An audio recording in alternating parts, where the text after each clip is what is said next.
Bismillah. Sizin üçün ən əsası sevgidir ya puldur? Hamısı doğum ayından asılıdır. Bu fikir maraqlıdır, amma biraz sadələşdirilmiş yanaşmadır.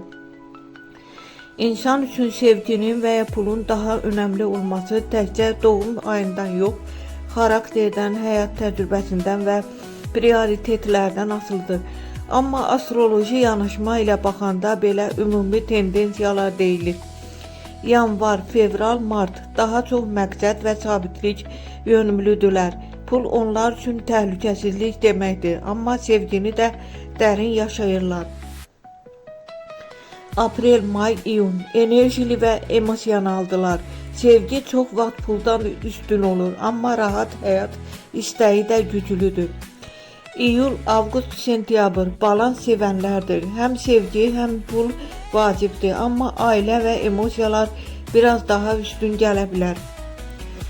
Oktyabr, noyabr, dekabr ambisiyalı və güclü xarakterlərdir. Çox vaxt pul və uğur ön plana keçir, amma doğru insanı tapsalar hər şey dəyişə bilərlər. Yəni qısa desək, bəziləri üçün sevgi motivasiyadır. Bəziləri üçün isə pul azadlıqdır.